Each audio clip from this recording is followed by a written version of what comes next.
अंगीकार करतो ना, पण असं असेल तेव्हा तो अंगीकार करेल. अंगीकार ज्यांचा केला नारायणी निंद्यतेही तेने वंद्य केली, असा परमात्मा आहे. असे संत दयाळू मायबाप आपल्याला लाभलेले आहेत.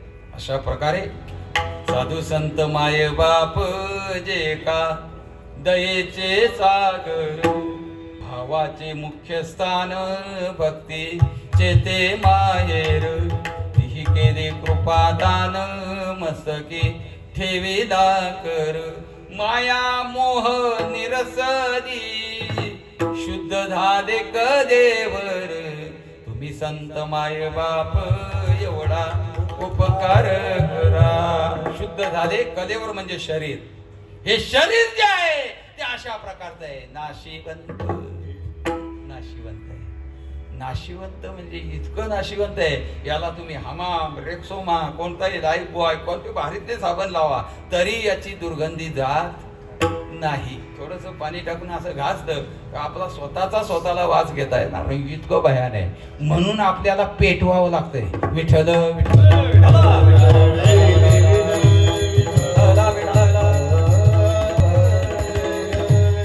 मातेची उदर कुवरी पचोनी विष्ठेच्या दाथरी, उकडोनी नवमासवरी जन्मोजन्मी मरती. या आईचं जे उदर आहे त्या उदरामध्ये आपला जो पिंड निर्माण होतो तो काही एअर कंडिशनचा बंगला नाही. तिथं विष्ठा लेपू चहूकडे नाकी तोंडी कुर्मिकिडे गर्भवतीचे कष्ट गाडे कोणा पुढे सांगावे. ते जीवाची व्यथा नेनती माता आणि पिता, तेथ नाही कोणी सोडविता. जीवाची व्यथा जीवदाने कोणी नाही तिथे. मित्राले गोत्राले शेखी टाकोन या गेले, आता अंती जळतसे अग्नी सवे एकला. धनानी भूमाओ पशवश्य गोष्टे, धन जमिनीत राहील जे कमावलं आतापर्यंत. गुरढोर गोठ्यात राहतील, गेली गुरढोर राहिलेच कुठं. आता गुरढोरांची जागा कारनी घेतले, अँबेसिडर इनोवा अशा प्रकार. हे सगळं गोठ्यामध्ये राहील, शेड मध्ये राहील. कार कुठे राहील? धनानी भूमाओ पशवश्य गोष्टी. भार्या गृहद्वारे, स्वतःची पत्नी उंबरठ्यापर्यंत आहे. गृहद्वारे जनस्मशाने, लोक स्मशानापर्यंत येतील. देहश्चितायाम, ज्या देहावर आतापर्यंत अत्यंत प्रेम केलंय तो चितेवर राहील.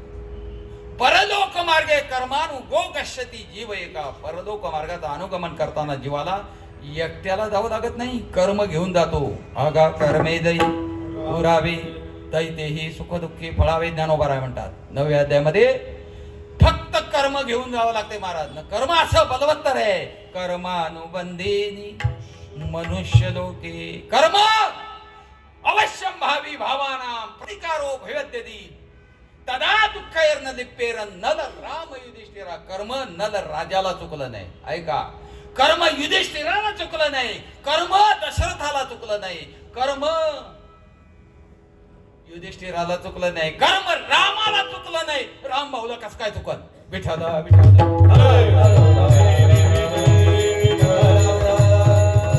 या शरीरानं कर्म करायचंय ते शरीर नाशिवंत. देह दहदहती म्हणजे जाळणे, व्याकरणामध्ये असा धातू आहे. दहदहती म्हणजे पेटवणे, जाळणे, म्हणून याचं दुसरं नाव आहे देह म्हणतात, शरीर म्हणतात. शरीरम स्वरूपम तथा वा कलत्रम यशश्चारुचित्रम धनम मेरुतुल्यम हरिरंग्रि पद्मे मनश्चेन्न लग्नम ततक्किम ततक्किम ततक्किम ततक्किम. असा पकवाज वाजतो मृदंग कीर्तनाला महाराज. याच्या पुढे काय, त्याच्या पुढे काय?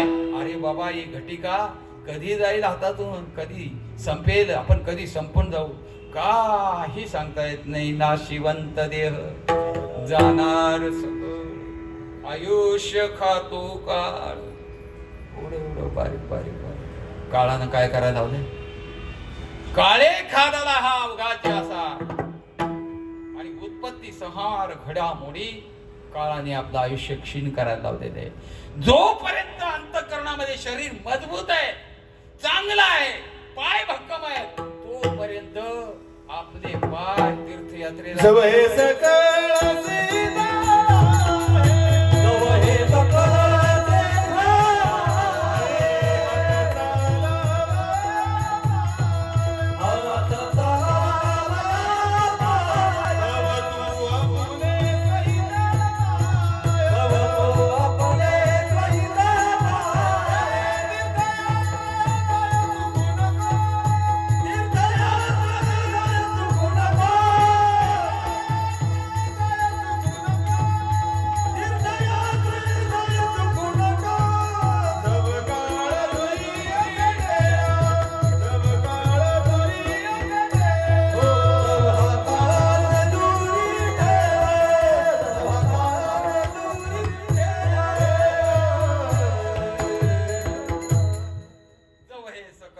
चांगला आहे तोपर्यंत तीर्थयात्रा कराव्यात,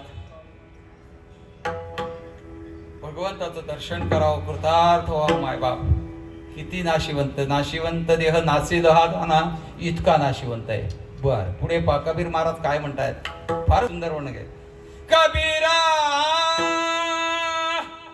जब हम पैदा हुए जग हसे हम रोए, ऐसी करनी कर चलो जग हसे जग रोए, हम छदरिया जीनी रे जीनी, असं वर्णन केलंय. काय कबीरदास महाराज म्हणतात, जन्माला आल्यानंतर माऊली गरोदर आहे, पोटामध्ये गर्भ वाढतोय, 9 महिने 9 दिवस तिच्या प्रसूत काळच्या वेदना सुरू झाल्या व मालकाने तिला ऍडमिट केलं. कुठे? हॉस्पिटलमध्ये. हॉस्पिटलमध्ये ऍडमिट केल्यानंतर मालक जवळच आहेत. डॉक्टरने चेक केलं आणि गर्भ सरळ नाही, आडवा आला. आपण भाग्यवान आहोत, आपण देवाला हात जोडून डोक्याकडून बाहेर आलो आईच्या उदरातून, पण तो गर्भ आडवा आला. डॉक्टरने चेक केलं, त्याला विचारलं तुम्ही कोण? म्हणजे या बाईचे मालक. मग तुम्हाला एक निर्णय घ्यायचा आहे, गर्भ आडवा आलाय, एक तर मुलगा तरी मिळेल नाहीतर आई मिळेल, काय पाहिजे असं मी तुम्हाला विचारतो. डॉक्टरने त्या मालकाला विचार काय मागायला आपण? नाही तुम्हाला कळलं का नाही मी काय म्हणतो? ते बोलतोय ते कळतंय ना? हा, डॉक्टरने त्याला विचारलं गर्भ आडवा आलाय, एक तर आई मिळेल नाहीतर मूल तरी मिळेल, काय पाहिजे तुम्हाला असं मी तुम्हाला विचारतोय, काय मागाल आपण? बोला ना. तुम्ही फार शांतच झाले, काहीच बोला ना.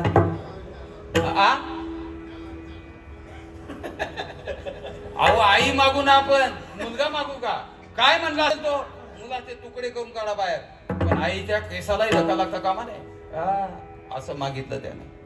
मला सांगा, त्या गर्भामध्ये आपण असतो ना, आपल्या बापानं हा निर्णय घेतला असता का आज कीर्तनाला आलो असतो? विठ्ठल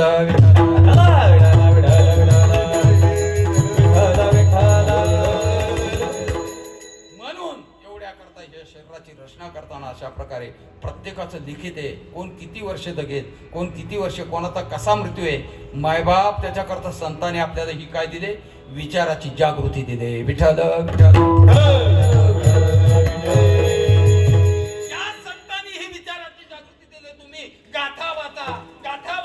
गाथ्याची संगतीमध्ये तुकोबाराची संगती, ज्ञानोबाराची संगतीमध्ये ज्ञानेश्वरीची संगती. कितीतरी वर्णन केलेलं आहे. ज्ञानेश्वरीचा 13वा अध्याय उघडा न त्याच्यामध्ये 13व्या अध्यायामध्ये जन्म मृत्यू जरा व्याधी दुःख दोषानुदर्शनम याच्यावर चिंतन वाचा. 90 ओव्या बापा बापा बापा इतकं वर्णन केलंय माऊलींनी सुंदर. वैराग्य निर्माण झालं पाहिजे. ज्या संत महात्म्यांनी इतकी आटापिटा आपल्या उद्धारा करता केलंय त्यांचं वर्णन तिसऱ्यात. संत समागमी संत समागमी दरोडे आवडे संत समागमी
कैसे बहुत जन्मी जोडी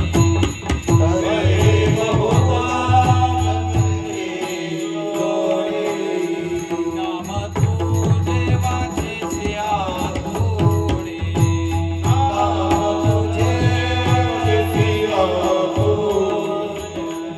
समागम घरे संता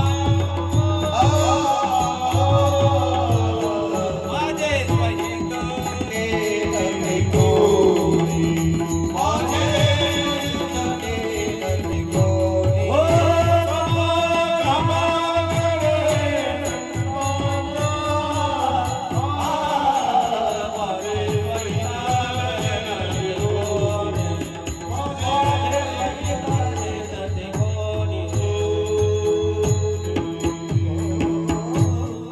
पुण्याशिवाय काहीच नाही माय बाप. आदरणीय असणारे वैकुंठवासी उमेश भाऊ गेले. जेवढं पुण्य होतं तेवढ्या पुण्याच्या बळावर त्यांनी भरपूर सत्कर्म केलं पा. अशी व्यक्ती आता पुन्हा होणे नाही. इतकं चांगले त्यांचे सद्गुण होते मायबाप. मी आदरणीय असणारे गणेशबाच्या वडिलांच्या मुखातून ऐकलं आणि घरात गेल्यानंतर समजलं का अशी व्यक्ती नाही पुन्हा होणार. काय करणार, शेवटच्या घटिकाला लिव्हर खराब झालं मायबाप. हे लिव्हर सामान्य समजू नका. ज्या परमात्म्याने आपल्याला हे अवयव दान केलेत, काय ऐका आता वाक्य, किती महत्वाचं वाक्य चाललंय बा. आई बाप देतात देहदान, परमात्मा देतो जीवदान, जेने हा जीव दिला दान, आणि संत करतात कृपादान. कृपादान केले संती कल्पती सरेण, कल्पती सरेण, कल्पती सरेण. कृपादान केले संती कल्पती सरेण, कल्पती सरेण, कल्पती सरेण.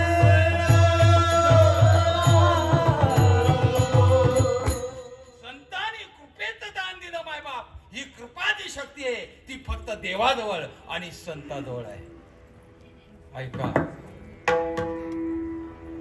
कृपया केली संतजनी, माझी अलंकारिली वाणी, प्रीत हे लाविली कीर्तनी तुका चरणी.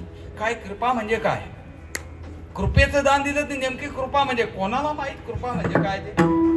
ऐका, कृपा ही शक्ती फक्त देवाजवळ आणि संताजवळ आहे, बाकी कोणाच जवळ नाही. पण एक जीव आहे प्राणी, त्याच्याजवळ ती आहे. कोण? कासव. मंदिरामध्ये आज जागा कोणाला आहे? कासव पाहिला का नाही तुम्ही? मग पाहिला तर मारून कालेत आमच्याकडं. हा इकडं त्या कासवाला जागा कुठे आहेत? मंदिरामध्ये. पहिला माणूस मंदिरामध्ये गेल्यानंतर कासवाचं दर्शन करतो. इतका प्राणी भारी, गरीब प्राणी आहे. तो काय खातो हे पाहायचं नाही, पण कासव असा विशेष प्राणी आहे तर त्याला मंदिरामध्ये जागा दिलेली आहे. का मंदिरामध्ये? बाहेर मंदिराच्या वरांड्यामध्ये आहे तो. का बाबा तुम्ही आता देवाच्या दर्शनाला चाललेत तर कासव समोर आहे. कासवाला माणसाची किंवा भीतीची चाहूल झाली का तो आपले अवयव काय करतो? का कुर्मजी या परी उवाईला अवयव पसरी. बघा, जेव्हा त्याला स्वच्छंद वाटेल त्यावेळेस तो आपले अवयव बाहेर काढतो. न भीतीचं वातावरण वाटलं की आतमध्ये तो काय करतो? आपले हात पाय आतमध्ये घेतो. बरोबर ना? दगडासारखा पडून राहतो. ठेपाळून जाईल माणूस पण उचलणार नाही. हा, असा कासव तो मंदिरामध्ये. का तू दर्शनाला चाललाय तर कासव जसं इंद्रिय आतमध्ये घेतय तसं आता मन, ही जी इंद्रिय हातपाय जी सगळे आहेत सूक्ष्म इंद्रिय आहेत ती काय करायची? आतमध्ये घे न देवाजवळ. नाही ना म्हणले महाराज, तसं कसं काय हो? 5,000चा बूट पायरीजवळ सोडल्याने देवाच्या दर्शनाला निघालाय. लक्ष आता चरणावर असेल का बुटावा असेल? तिथं गेल्यानंतर देवाला हात जोडतो. त्वमेव माता. देवाला, देवा तू माझी कोण आहे? माता. पिता त्वमे. पिता म्हणायला कुठे बघतोय? आता पिता कोण झाला? उठ न माता. अशी स्थिती आहे महाराज. म्हणून एवढ्या करता सतर्क राहा. संतांनी आपल्याला वेळोवेळी सावध केलेलं आहे. उठबा होय बा जागा पाही वासुदेवाला, सुदीन उगवला दान आपुले गाला. उठबा होय बा जागा पाही वासुदेवाला, पुसून या ठाव अहंतेचा. सगळं अगदी काय करायचं हे सोडून द्यायचंय आणि संतांनी ज्या मार्गाचं अनुगमन केलंय त्या मार्गावर चालत राहिलं तर क्वचित आपला संत काय करतील, अंगीकार करतील, स्वीकार करतील, मायबाप स्वीकार करतील. दयाळू आहेत, दयाळू आहे. म्हणून समागम घडे संतांचा, संत समागमी धरावी आवडी. जिथं भजन असेल, कीर्तन असेल तिथं जाऊन बसलं पाहिजे, मागं ध्रुपद म्हणलं पाहिजे महाराज, अशा प्रकारची आवडी पाहिजे. पण काही काही माणसाला ती सुद्धा आवड नाही. एवढा वेळ नाही आम्हाला संत समाजमध्ये कधी जाऊ, कधी तिथं असं नाही. धरावी आवडी. आणि आवड ही अंतःकरणामध्ये, अंतःकरणामध्ये आवड जी आहे ती आवड प्रत्येकाची आहे, पण काहींची जागृत होते, काहींची त्याच्याकडे लक्षच राहत नाही. म्हणून आवड धरावी. ऐका, आवडी आणि लादवी व्यसन आणि शिनवी. जिथं आवड आहे, आता आवड आहे म्हणून आपण कीर्तनामध्ये उपस्थित आहोत. कुठलीच आवड नसली चालेल, पण संत समागमाची, कीर्तनाची, वैष्णवांचा मेळा असेल, सप्ताह असेल, जरूर त्या ठिकाणी आपलं जर हित होत असेल तर तिथं गेलंच पाहिजे. आपलं हित करून घेतलंच पाहिजे. संत समागमी धरावी आवडी, करावी तातडी. काय करतात हे संत? संत करतात क्रांती, घालवतात भ्रांती, देतात शांती, नाही पतलं तर करतो वांती. विठ्ठल विठ्ठल.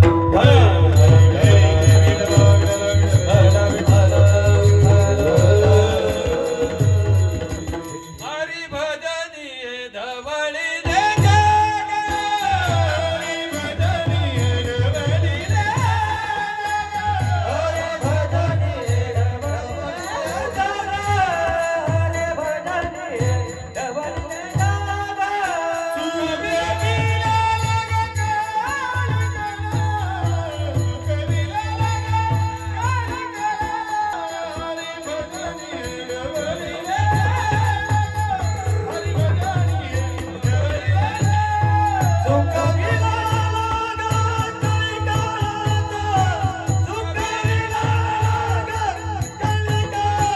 हरी भजनी धवळी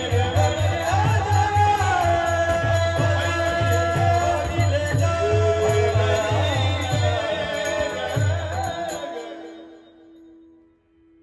महाराष्ट्रामध्ये 52 संतांची परंपरा, त्यामध्ये समर्थ रामदास स्वामी हे सामान्य नव्हते. मायबाप दासबोध नावाचा ग्रंथ आहे महाराज, चाफळला राहत होते, रामनवमीचा उत्सव करत होते. कितीतरी शिष्य त्यांचे, आणि रामनवमीचा उत्सव तोंडावर आलेला आहे. छत्रपती महाराज कुणाला न सांगता मोहिमेवर निघून गेले. दरवर्षी छत्रपती शिवाजी महाराज त्यांना दाना गोटा द्यायचे आणि त्याच्यामध्ये उत्सव चालायचा. पण त्यावेळेस डोंगराच्या गडाच्या खाली आले, लोकांना सांगितलं पण लोकांनी लक्षच दिलं नाही. धान्य जमा झालं नाही. आता रामनवमी उत्सव होईल कसा, चिंता पडली. समर्थांचा एक शिष्य होता, त्यांनी सांगितलं स्वामी रामनवमी तोंडावर आलेली आहे, दाना गोटा मिळेल कधी, उत्सव आपण करणार कधी? होईल रे बाळा, होईल होईल. त्याला अकाली प्रोक्तपण आलं आणि त्या प्रोक्तपणात तो मोठ्या मोठ्या गप्पा करू लागला. होईल म्हणजे आपला रामराय आहे, काय आपल्याला कमी करणार आहे, होईल काहीतरी होईल. समर्थांनी ओळखलं का आता त्यांनी भरा भरा भरा भरा भरा 225 श्लोक लिहिले, ज्याला आपण मनाचे श्लोक म्हणतो. काय दासबोधामध्ये ओव्या वाचत चला. सगळं वारकऱ्यांनी दासबोध वाचलाच पाहिजे आणि समर्थाच्या अनुयायांनी ज्ञानेश्वरी वाचली पाहिजे, गाथा वाचला पाहिजे. भेद करायचा नाही. सगळे संत आम्हाला पूजनीय आहेत. विठ्ठल विठ्ठल. काय समर्थांची पद आहेत, दाखवू का एखादं म्हणून? अनुदिनी अनुतापे तापलो रामराया, परमदिन दयाळा निरसी मोहमाया, अचपळ मन माझे नावरे आवरे दा, तुझ विनशिण होतो धावरे धाव आता. कल्याणकारी राम राम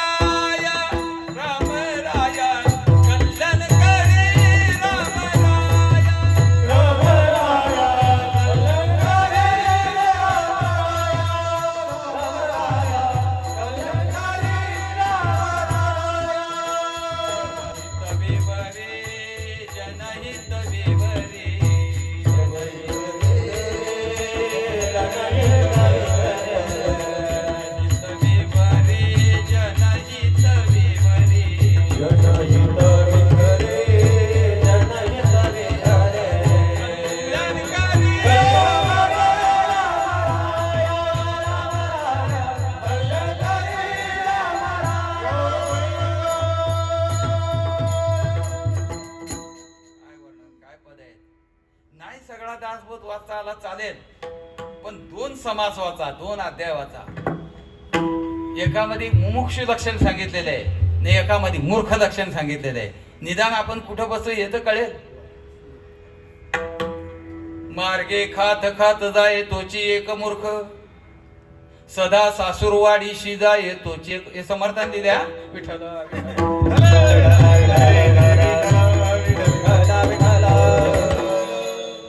त्याला चिंता पडली. त्या पोराला ते 225 श्लोक लिहिले आणि सगळ्या शिष्याला वाटून टाकले आणि शिष्याला बोलायला सांगितलं, जा हे पद तिथं गेल्यानंतर मधुकरी भिक्षा मागायची. भीक वेगळी आणि भिक्षा वेगळी. नाहीतर आळंदीला आम्ही भिक्षा नाही मागितली, भीक नाही मागितली, भिक्षा मागितली म्हणजे मधुकरी मागितली. ऐका, आणि वारकरी संप्रदाय हा भिकेच्या विरोधात आहे. ऐका, झाला असा प्रकार सगळ्याला देऊन दिला. आणि जो छोटा मुलगा म्हणत होता ना, स्वामी कसं होईल रामनवमी तोंडावर आले, त्याच्या वाट्याला एक श्लोक आला आणि ते पद त्याला दिलं ना भिक्षा मागायला. 10 गावांना सगळ्या पाठवलेले आहेत. आता गेल्यानंतर जो तो 12-13 वर्षाचा शिष्य असेल आणि तो गेला आणि आपले ते पद म्हणलं स्वामीजीचे, तो श्लोक म्हणला. तो ज्या घरी गेला त्या घरचा ब्राह्मण जरा कर्मठ होता, तामस होता, रागीट होता, क्रोधिष्ट होता. परमार्थ पथावर असणारी माणसं का राग येतो मला काय अजून कळालं नाही. काही लोकांना भलता राग. यांनी श्लोक म्हटला, समर्थाची या सेवका वक्रपाही, असा भूमंडळी कोण आहे, जयाची लीला वर्णिता लोक तिनी, नुपेक्षी कदा रामदासाभिमानी. असा श्लोक त्याच्या वाट्याला गेला ना. हा श्लोक त्यांनी म्हटल्यानंतर तो कर्मठ ब्राह्मण बाहेर आला. त्यांनी त्याचा अर्थ वेगळा घेतला. समर्थाचा अर्थ असा होता, तो रामरायाला उद्देशून होता, पण त्या ब्राह्मणानं असं मनामध्ये वेगळा अर्थ केला का याचा गुरु समर्थ आहे, बघतोच म्हणते तुझ्या गुरुकडे. भिक्षा तर दिलीच नाही, पण त्यांनी शाप दिला. काय शाप दिला? उद्याचा सूर्योदय तू पाहणार नाही. पोरग रडायला लागलो, 12-13 वर्षाचं रडायला लागलं, अतिशय रडायला लागलं. निघून आला रिकामा. आता हा श्लोक त्यांनी म्हटला, त्याचा तरी काय दोष, अज्ञानी बालक. निघून आला. मठामध्ये आल्यानंतर स्वामींनी विचारलं, का रे भिक्षा आणली नाही, का रडतो तू? म्हणले भिक्षा आणायला गेलो आणि मरण घेऊन आलो. काय झालं बोल? म्हणले त्या ब्राह्मणाने शाप दिला का उद्याचा सूर्योदय तू पाहणार नाही. अजून रडायला लागला तो.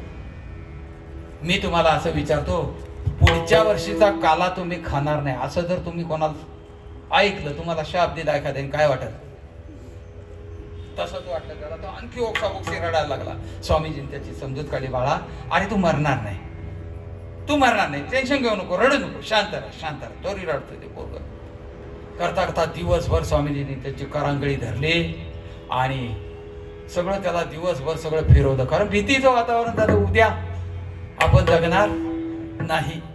जो ब्राह्मण शाप देणारा होता तो खरोखर सामान्य नव्हता. संध्याकाळचं टाइम झालं, संध्या समय झालं, संध्याकाळी फराळ पाणी झालं आणि समर्थानी घोंगडी टाकली, आडवे झाले. त्याला बजावलंय बघ, या जी घोंगडी, घोंगडीला पुढं काय दोऱ्या असतात, त्याला काय म्हणता तुम्ही? हा, दोऱ्या असतात ना घोंगडीला, काय म्हणतात त्याला? दशा म्हणतो का काय? हा बोला ना तुम्ही, काय बोलत? दशा. या दशांचे बाहेर जाऊ नको, नाही तर अवदशा होईल. या दशा सोडू नको. घोंगडीवरून उठायचं, कोणी आलं किती काय झालं तरी या घोंगडीवरून उठू नको, मी पडतोय. बरं म्हणते, तू ओक्साबोक्शी रडतच होता. रात्रीचे 12 वाजले. नाही, यमदूत आले. काय त्याचा शाप खरा ठरला महाराज. यमदूत आले त्याला नेण्याकरता. न ते दरवाज्यात राहून असे दिशी पाश फेकायचे, पण पाश घोंगडीच्या त्या बाजूलाच राहायचे, घोंगडीवर येतच नव्हते. पुष्कळ प्रयत्न केले त्यांनी.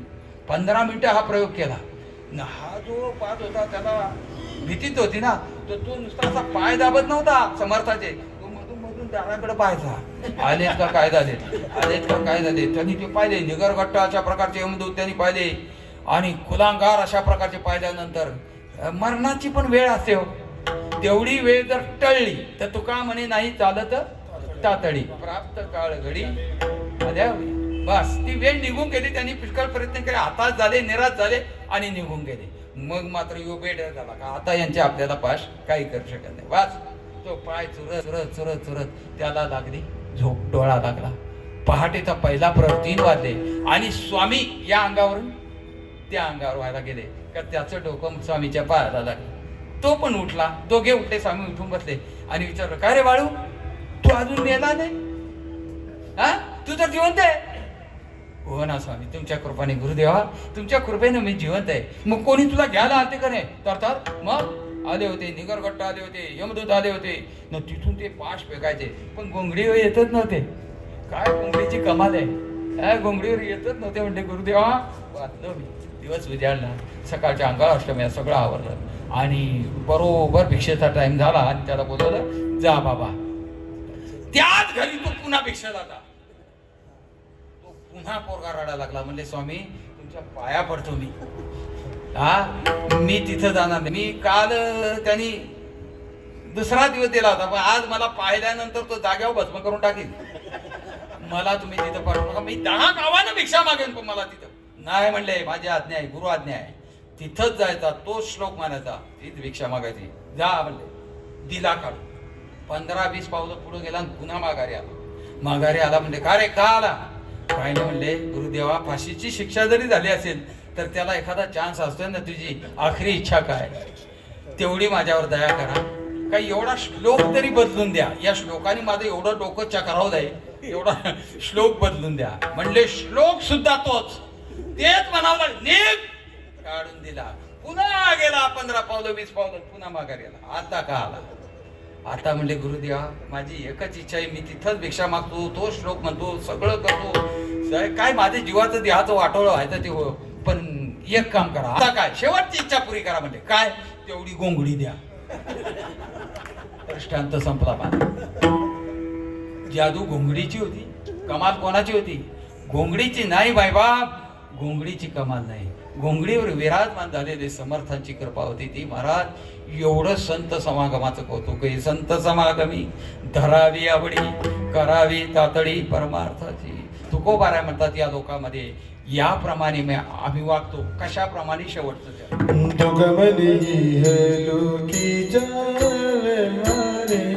लोकीचे